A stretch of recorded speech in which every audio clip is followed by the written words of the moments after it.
কেমন আছো? আশা করি তোমার সবাই খুব খুব খুব ভালো আছো। তো ভিডিও শুরুতে আছে আমার কাছ থেকে ক্ষমা চেয়ে নিতে চাই ভিডিও আপলোডে দেরি হওয়ার জন্য। এডুকেশনাল ভিডিও এবারে আমাদের একদমই আপলোড হয়নি, তার জন্য আমি সবার হয়ে ক্ষমা চেয়ে নিচ্ছি। এছাড়া তোমরা হয়তো দেখেছো যে লাস্ট যে ইন্টারমিডিয়েট ভিডিওগুলো ছিল, লাস্ট দুটো, সেই দুটোতেও আমি ছিলাম না। এর কারণটা হচ্ছে আমার কলেজের অনলাইন এক্সাম চলছিল, তো তার জন্য আমি একটু বিজি ছিলাম।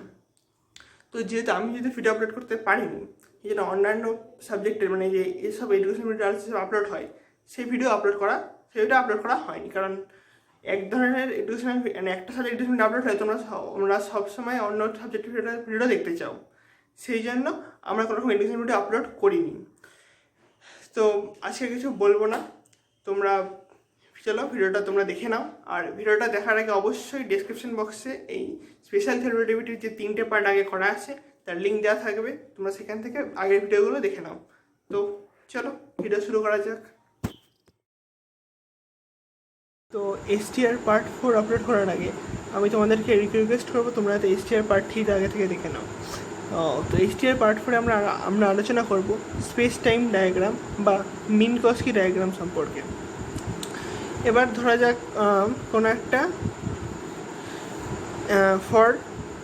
একটা অবজেক্ট একটা জায়গায় স্থিরভাবে দাঁড়িয়ে আছে, ঠিক আছে? তো এখন যদি স্থিরভাবে দাঁড়িয়ে আছে, তো স্থিরভাবে দাঁড়িয়ে থাকলে কী হয়? স্থিরভাবে দাঁড়িয়ে থাকলে স্পেসটা তো কনস্ট্যান্ট আছে, ঠিক আছে, কিন্তু টাইমটা ক্রমশ বেরিয়ে যাচ্ছে। তো তার গ্রাফটা কীরকম হবে? তার গ্রাফটা হবে এরকম, এইটা হচ্ছে টি অ্যাক্সিস আর এটা হচ্ছে এক্স অ্যাক্সিস। ওকে, তো এক্স অ্যাক্সিস হচ্ছে স্পেস, তো স্পেসে কোনো চেঞ্জ হচ্ছে না, খালি টি বরাবর চেঞ্জ হচ্ছে, তো সেটা খালি টি বরাবর চেঞ্জ হয়ে যাবে, ঠিক আছে? আর তারপরে হচ্ছে একটা অবজেক্ট যেটা কনস্ট্যান্ট ভেলোসিটিতে মুভ করছে। তো কনস্ট্যান্ট ভেলোসিটিতে মুভ করে কী হবে? টাইমের সঙ্গে স্পেসের একটা কনস্ট্যান্ট স্লোপে চেঞ্জ আসবে। তো এই কনস্ট্যান্ট স্লোপ চেঞ্জ আসবে। তো এই গ্রাফটাতে সেটাই দেখা যাচ্ছে যে এর স্লোপটা কনস্ট্যান্ট থাকছে। স্লোপটা কনস্ট্যান্ট থাকার জন্য এটাতে বোঝা যাচ্ছে যে এখানে ভেলোসিটিটা কনস্ট্যান্ট। আর উপরের এটা দেখা যাচ্ছে ভেলোসিটিটা 0, কারণ যেহেতু স্পেসে কোনো রকম চেঞ্জ আসে না, ঠিক আছে? আর এর আগে বলা উচিত what is space time diagram. Space time ডায়াগ্রামটা হলো মানে আমরা যেমন গ্রাফ আঁকি, মানে এমনি যেমন XY গ্রাফ আঁকি, মানে 2D গ্রাফ বা 3D গ্রাফ এগুলো আঁকা হয়, তার সঙ্গে এই মিনকস্কি ডায়াগ্রামে একটু ডিফারেন্স আছে। এখানে যে 3 ডাইমেনশনাল যে গ্রাফটা আঁকা হয় সেটা হচ্ছে ইউক্লিডিয়ান স্পেস, কিন্তু এখানে যে স্পেস টাইম ডায়াগ্রামটা আঁকা হয় এটা কিন্তু ইউক্লিডিয়ান স্পেস নয়। এটা মানে এটা যে 3টে থাকে XYZ, এই 3টে হচ্ছে ইউক্লিডিয়ান স্পেস, বাট যে টাইম কোঅর্ডিনেটটা থাকে সেই টাইম কোঅর্ডিনেটটা ইউক্লিডিয়ান স্পেস হয় না, সেটা হচ্ছে 4 ডাইমেনশনাল স্পেস টাইম গ্রাফ বলা হয় এটাকে, ঠিক আছে? মানে এটা আমরা চোখে কখনোই দেখতে পাবো না, এই যে টাইম কোঅর্ডিনেট আমরা কখনোই চোখে দেখতে পাবো না, ঠিক আছে? যেন এটা ইউক্লিডিয়ান স্পেস নয়।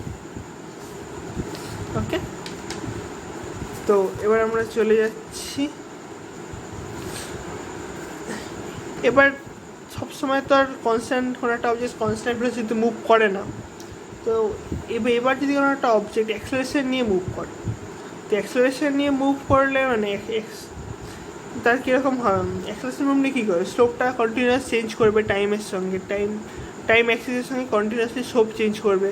তো এখানে সেটাই দেখানো হয়েছে যে টাইম অ্যাক্সিসের সঙ্গে কন্টিনিউয়াস স্লোপটা চেঞ্জ করছে, সেখানে ভিটা কনস্ট্যান্ট হবে না। ওকে,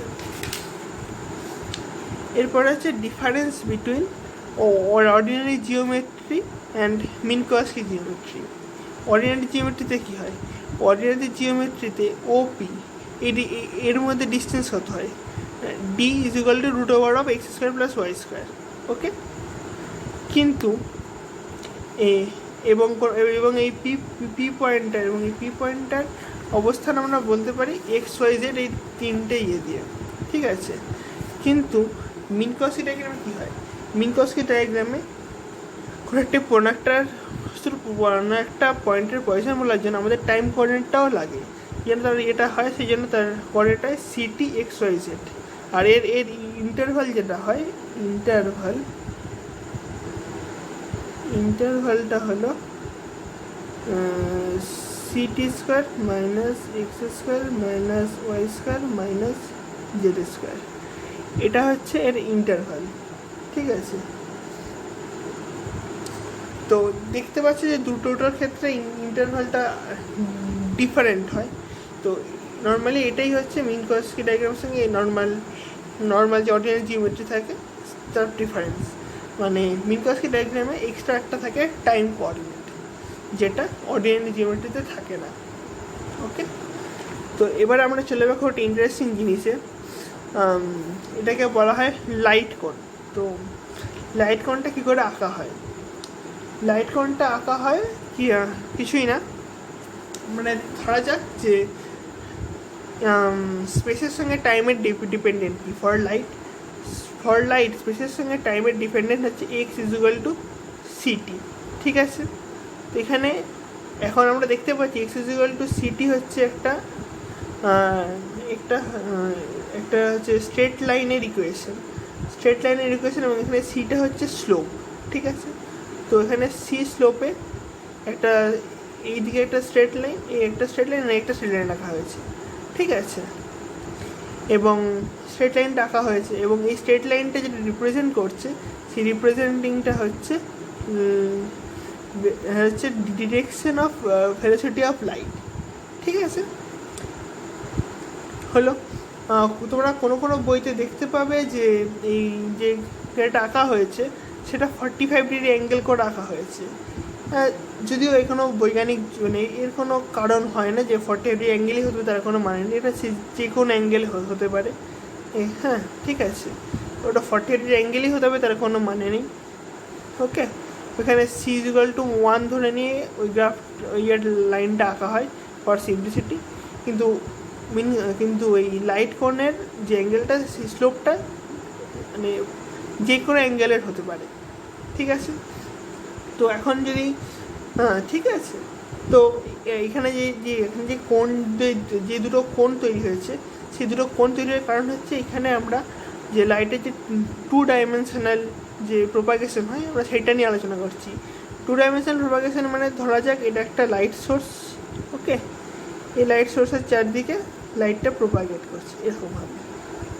ঠিক আছে, এইভাবে যে প্রোপাগেশনটা হচ্ছে সেই প্রোপাগেশনটা সেটাকে যদি এরকম 3 ডাইমেনশনালভাবে দেখা হয় তাহলে দেখা যাবে এরকম একটা কোণ এরকম ওপর নিচে দুদিকে দুটো কোণ ক্রিয়েট করছে। ঠিক আছে, তো সেটাই এখানে দেখানো হয়েছে কোণ ক্রিয়েট করে। তো এখন এই কোণ এখানে দুটো লাইট কোণের খুব একটা মানে কী বলবো খুব একটা ইম্পর্টেন্স আছে লাইট কোণের। এই লাইট কোণটা 3টি রিজনে ভাগ করা যায়।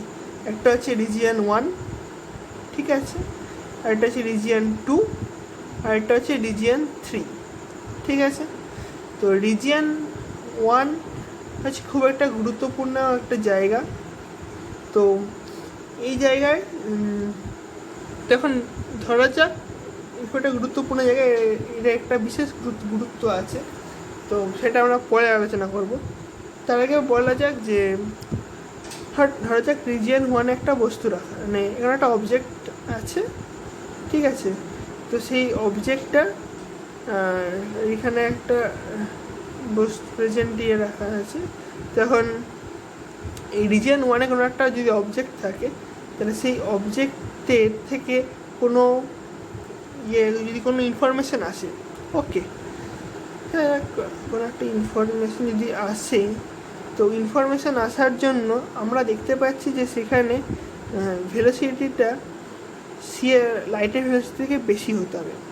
তার কারণ হচ্ছে এখানে টাইম অ্যাক্সিসের সঙ্গে যে স্লোপটা হচ্ছে এই দুটো পয়েন্টের যে দুটো পয়েন্টকে যোগ করলে যে স্ট্রেট লাইনটা পাওয়া যাচ্ছে সেই স্ট্রেট লাইনটার টাইম অ্যাক্সিসের সঙ্গে যে স্লোপটা সেই স্লোপটা লাইটের ভেলোসিটি দিয়ে গেলে যে স্লোপ হয় তার থেকে বেশি হচ্ছে। তো এই পয়েন্ট থেকে সেই জন্য এই পয়েন্টটা থেকে কোনো ইনফরমেশান এই পয়েন্টে আসার জন্য লাইটের থেকে বেশি ভেলোসিটি নিয়ে আসতে হবে।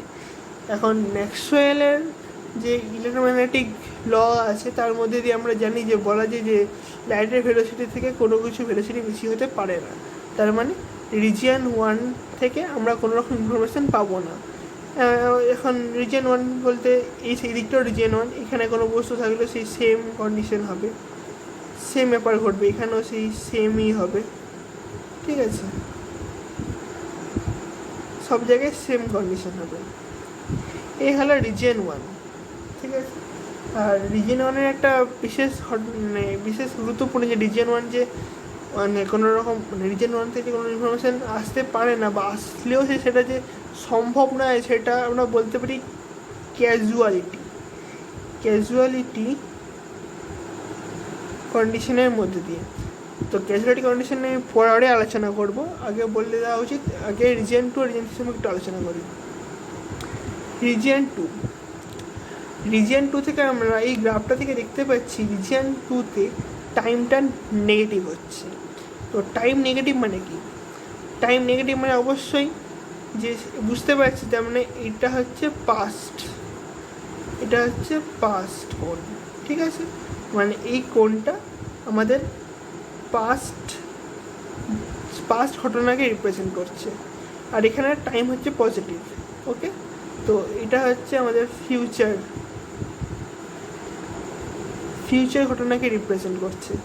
আর যে আমরা যেখানে যেই পয়েন্টটা পাচ্ছি এই পয়েন্টটা হচ্ছে প্রেজেন্ট, এটাই হচ্ছে আমাদের প্রেজেন্ট। ওকে, অবশ্য প্রতি মুহূর্তে আমাদের প্রেজেন্ট চেঞ্জ করছে। ওকে, মানে তার কারণ হচ্ছে যে এখানে একটা পয়েন্ট, এখানে একটা ছোটো একটা মিনকস্কি, এই ছোটো পয়েন্ট আছে যে এখানে আরেকটা মিনকস্কি ডায়াগ্রাম আঁকা যেতে পারে। সেরকম এই পয়েন্টে এরকম আরেকটা মিনকস্কি ডায়াগ্রাম আঁকা যেতে পারে। এইভাবে প্রতিটা পয়েন্টে একটা করে ছোটো ছোটো মিনকস্কি ডায়াগ্রাম আঁকা যেতে পারে। ঠিক আছে, মিনকস্কি মানে লাইট কোণ, ভুল বললাম, মিনকস্কি মানে লাইট কোণ হবে। প্রতিটা পয়েন্টে আলাদা আলাদা লাইট কোণ আঁকা যাবে। ঠিক আছে, ওরকম অসংখ্য লাইট কোণ হতে পারে। তো এবার এই যে পাস্ট, ঠিক আছে, এবার আমাদের এই পাস্টের যে কোনো ঘটনা আমাদের এই প্রেজেন্টকে এফেক্ট করে। তো আমাদের মনে হয় এটা কীভাবে হতে পারে? এটা হতে পারে, ধরো এটা হতে পারে একটা আমাদের দৈনন্দিন একটা ঘটনার মধ্যে আমি ব্যাপারটা বোঝাতে চাই যে তোমরা হয়তো নিশ্চয়ই জানো যে সূর্য থেকে আলো পৃথিবীতে আসতে 8 মিনিট সময় লাগে। ঠিক আছে, আর তোমরা নিশ্চয়ই জানো যতক্ষণ না আমাদের চোখে আলো এসে পৌঁছায় আমরা কিছুই দেখতে পাই না। তো 8 মিনিট সূর্য থেকে আলো বেরোনো, 8 মিনিট পর যখন আলোটা আমাদের চোখে আসে তখন আমরা দেখতে পাই যে তখন আমরা সূর্যকে দেখতে পাই। ঠিক আছে, তো এর থেকে আমরা কি বলতে পারি যে আমরা সূর্যের পাস্টকে দেখতে পাচ্ছি, আমরা সূর্যের 8 মিনিট পিছনে সূর্যের কী অবস্থা ছিল সেটা দেখতে পাচ্ছি। ওকে, সেই ছাড়া আমরা যত আকাশের দিকে তাকালে যত তারা যত স্টার্সগুলো আমরা দেখতে পাই সব কটা স্টারের ক্ষেত্রে সেই একই ঘটনা ঘটে, আমরা ওই সমস্ত স্টারগুলোর পাস্টটাকে দেখতে পাই। ওকে, এবার ধরা যাক যে এই তো গেল রিজিয়ন 2 এর কথা। ঠিক আছে, রিজিয়ন 2 হচ্ছে আমাদের পাস্টকে রিপ্রেজেন্ট করে।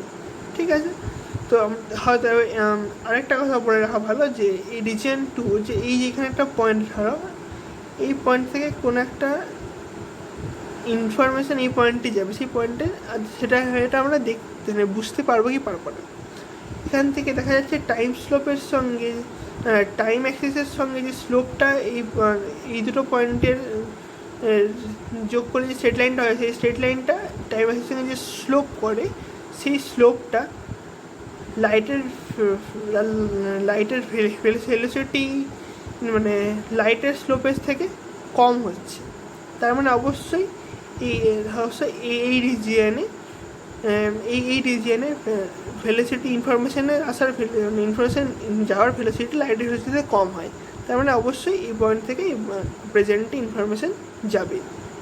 ওকে, এবার বের হচ্ছে ফিউচার কোণ নিয়ে কথা বলবো আমরা।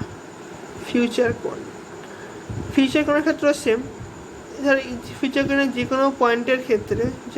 কোনো পয়েন্টের ক্ষেত্রে স্লোপটা হয় লাইটের ভেলোসিটির থেকে কম। ঠিক আছে, লাইটের ভেলোসিটি ধরে যে স্লোপটা আঁকা হয় টাইমের সঙ্গে, সেই স্লোপটার থেকে কোনো একটা পয়েন্টের ক্ষেত্রে স্লোপটা হয়, সেই স্লোপটা হচ্ছে কম। ওকে, তার মানে ফিউচার কোণের ভিতরে যে কোনো পয়েন্ট থেকে ইনফরমেশন আমাদের প্রেজেন্টে আসতে পারে। আগে যেরকম বললাম যে ফিউচার মানে পাস্ট যেমন প্রেজেন্টকে এফেক্ট করে, সেরকম আমাদের প্রেজেন্টও ফিউচারকে এফেক্ট করতে পারে। সেটা কীভাবে বলতে পারো? এটা বলা যেতে পারে, ধরো তোমার বন্ধু তোমাকে একটা বল ছুড়ল, ঠিক আছে, তো বলটা তোমার কাছে পৌঁছাতে ধরো এটা হচ্ছে তোমার বন্ধু, ঠিক আছে, আর এটা হচ্ছে তুমি। ওকে, এবার তোমার বন্ধু একটা বল ছুড়লো তোমার দিকে, বলটা এখানে এরকম এলো, দিয়ে তোমার কাছে তুমি এসে ক্যাচ করলে এটা, ঠিক আছে, বলটাকে তুমি ক্যাচ করলে। তো বলটা ক্যাচ করলে কী হবে? তো বলটা ক্যাচ করলে কি, এখন বলটা তুমি ক্যাচ করলে, তখন বলটা তোমার বন্ধুর থেকে তোমার কাছে আসতে কিছুটা টাইম লাগবে, ঠিক আছে। তো তুমি তোমার বন্ধু যখন বলটা ছুঁড়েছিল তার থেকে সময়ে এগিয়ে গেছো, তার মানে তুমি ফিউচারে আছো, ঠিক আছে। তার মানে তোমার বন্ধুর প্রেজেন্টটা তোমার ফিউচারকে এফেক্ট করছে। তার মানে আমরা বলতে পারি যে প্রেজেন্ট ফিউচারকে এফেক্ট করে। ওকে, এই তো এখন এই যে লাইট কোণ আছে, সেই লাইট কোণের ধারণা থেকে আমরা বলতে পারি যে নিউটনের রিলেটিভিটি টাইম ট্রাভেল সম্পর্কে কী বলে। ওকে, তো টাইম ট্রাভেলের জন্য ওই যে লাইট কোণ থেকে যে পাথটা হবে টাইম ট্রাভেল করার জন্য, সেই পাথটা হতে হবে এখানে একটা পয়েন্ট, এই পয়েন্টটা থেকে এই পয়েন্টে যাবে, তো তার জন্য পাথটা হতে হবে এই রকম। ওকে, তো এইরকম হতে গেলে কি দেখতে পাচ্ছি, এরকম হতে গেলে যে এই যে পোর্শনটা আছে, এই পোর্শনটায় ভেলোসিটি লাইটের থেকে বেশি হতে হবে। তার মানে আমরা বলতে পারছি যে আমাদের টাইম ট্রাভেল করার জন্য আমাদের লাইটের থেকে বেশি ভেলোসিটিতে যেতে হবে।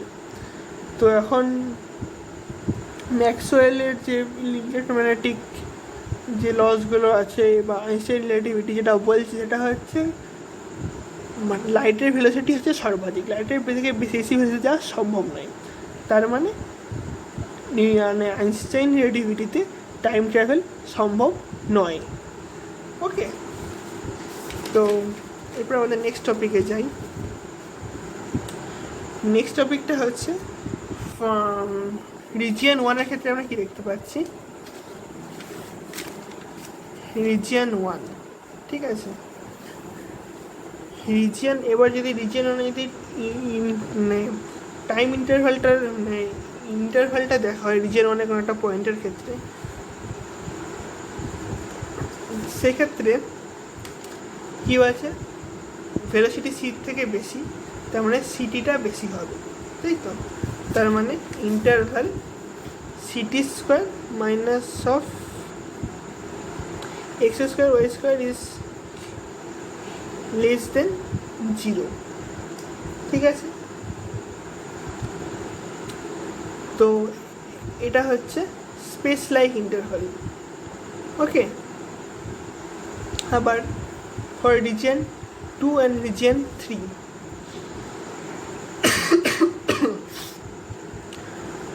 তোমরা কি বুঝতে পেরেছো রিজিয়ন 1-এর ক্ষেত্রে কেন এটা লেস দেন 0 হলো?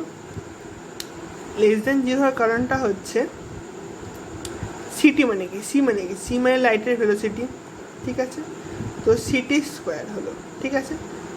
এখন রিজিয়ন ওয়ানের ক্ষেত্রে কী হয়, রিজিয়ন ওয়ানের ক্ষেত্রে লাইটের ভেলোসিটি থেকে বেশি ভেলোসিটিতে যেতে হবে, ঠিক আছে। তো রিজিয়ন ওয়ানের কোনো একটা পয়েন্টের যে ইকুইলিডিয়ান স্পেসে যে পজিশনটা সেটা ধরা যাক এক্স ওয়াই, ঠিক আছে। তখন এক্স ওয়াই মানে x square minus Y square যেটা হচ্ছে, সেই এক্স স্কোয়ার মাইনাস ওয়াই স্কোয়ারটা সিটি স্কোয়ার থেকে বেশি হতে হবে, তবেই তো এটা সম্ভব। কারণ এই পজিশনটা লাইটের থেকে, কারণ ওই রিজিয়ন ওয়ান লাইটের থেকে বেশি ভেলোসিটি যেতে হবে, তার মানে x square minus Y square is greater than ct square হতে হবে। সেই জন্য এই ইন্টারভ্যালটা লেস দেন 0 হবে, ঠিক আছে। এখানে যেহেতু স্পেসটা বেশি প্রাধান্য পাচ্ছে টাইমের থেকে, সেজন্য এটাকে বলা হয় স্পেস লাইক ইন্টারভ্যাল, ওকে। এবার for region 2 and region 3, region 2 region 3 ক্ষেত্রে কী দেখা যাচ্ছে, এই যে আমরা যে দেখতে পাচ্ছি রিজিয়ন 2 অ্যান্ড রিজিয়ন 3 ক্ষেত্রে, যেখানে কোনো একটা পয়েন্ট থেকে ইনফরমেশন যাওয়ার ভেলোসিটি লাইটের ভেলোসিটি থেকে কম হতে হবে, তাই তো। মানে কোনো একটা পয়েন্টে ক্ষেত্রে যে ইন্টারভ্যাল হবে সেই ইন্টারভ্যালটা গ্রেটার দেন 0 হবে, তার মানে ct square is greater than x square minus Y square, ঠিক আছে। আমরা এখানে সেটাই দেখতে পাচ্ছি, ct square is greater than x square plus y square. আমরা এটাকে বলি টাইম লাইক ইন্টারভ্যাল, ওকে, কারণ এখানে টাইমের প্রাধান্যটা বেশি, ওকে। তো এরপরে আমরা যেটা ভিডিওর আগে যেটা বলছিলাম, কজিয়ালিটিটা কী জিনিস। তা আমরা সাধারণ অবস্থায় কী দেখি, ধরো তুমি একটা বন্ধুকে, ধরো এ, তার বন্ধু বি আছে, আর ও হচ্ছে তুমি মানে হচ্ছে অবজারভার, তুমি দূর থেকে দাঁড়িয়ে দেখছো।